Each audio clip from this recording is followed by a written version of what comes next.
Olá! Já se parou para pensar na força que existe dentro da mente? Hoje a gente vai explorar uma ideia que é, no mínimo, fascinante: a de que os nossos pensamentos não são só coisas que passam pela cabeça. Eles podem, de fato, moldar o mundo que a gente vê, sente e vive. Vamos descobrir juntos como esse nosso universo interior pode construir o universo exterior. E a grande pergunta que guia a gente hoje é essa: será que a mente é só uma espectadora da realidade? Ou será que ela é a diretora do filme? É uma ideia que, convenhamos, vira de cabeça para baixo muito do que se aprende sobre o mundo. E é exatamente essa provocação que a gente vai investigar agora. Para guiar essa nossa jornada, a gente vai fazer o seguinte. Primeiro, vamos questionar a origem da realidade. Depois, mergulhar de cabeça na lei do mentalismo. Aí, entender como o pensamento se conecta com o mundo físico. Explorar o poder imenso que existe na escolha. E, por fim, fazer uma reflexão sobre o que tudo isso significa. Ok, vamos direto ao ponto.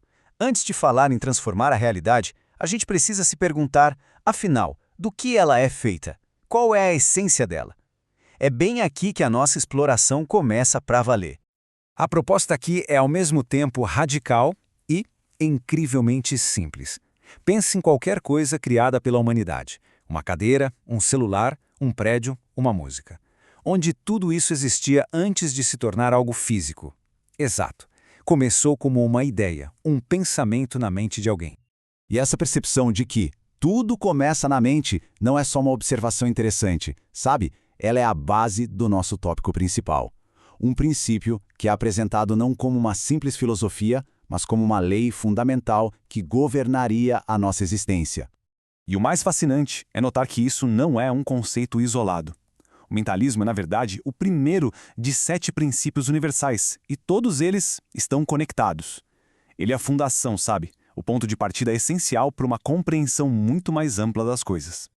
E aqui está a definição central. O todo é mente. O que isso realmente quer dizer? Que o próprio tecido do universo pode ter uma natureza mental.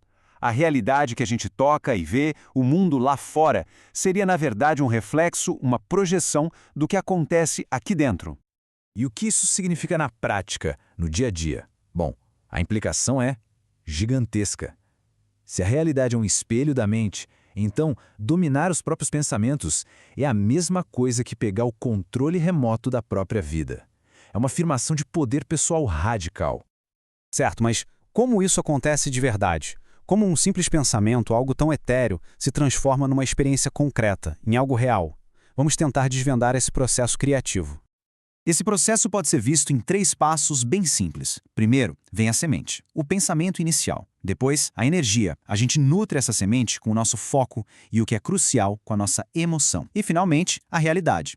Com atenção e energia suficientes, essa semente germina e se manifesta no mundo físico. A metáfora do projetor ajuda a entender isso perfeitamente. Se a mente é o projetor, os nossos pensamentos são os filmes que a gente escolhe exibir. E o mundo? O mundo é a tela. A questão é: que filme está sendo projetado nela hoje? Um de alegria, de medo, de escassez, de abundância? Isso nos leva para a parte mais transformadora dessa ideia toda.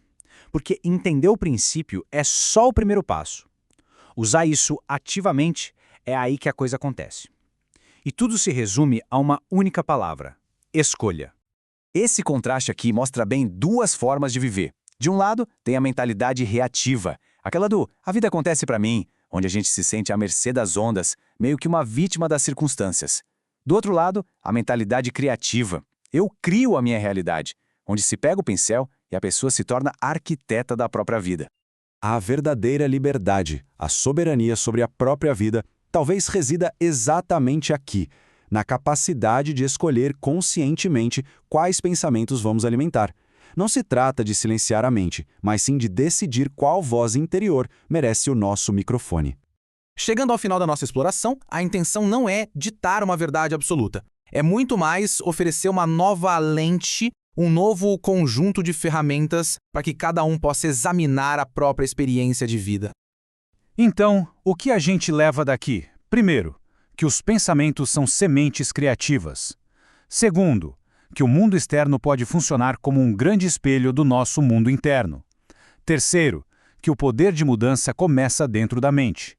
E por fim, que a ferramenta mais poderosa de todas sempre será a capacidade de escolher.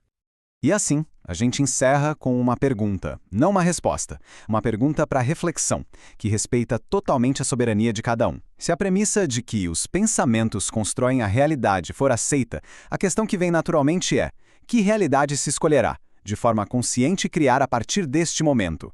A resposta, essa fica com cada um.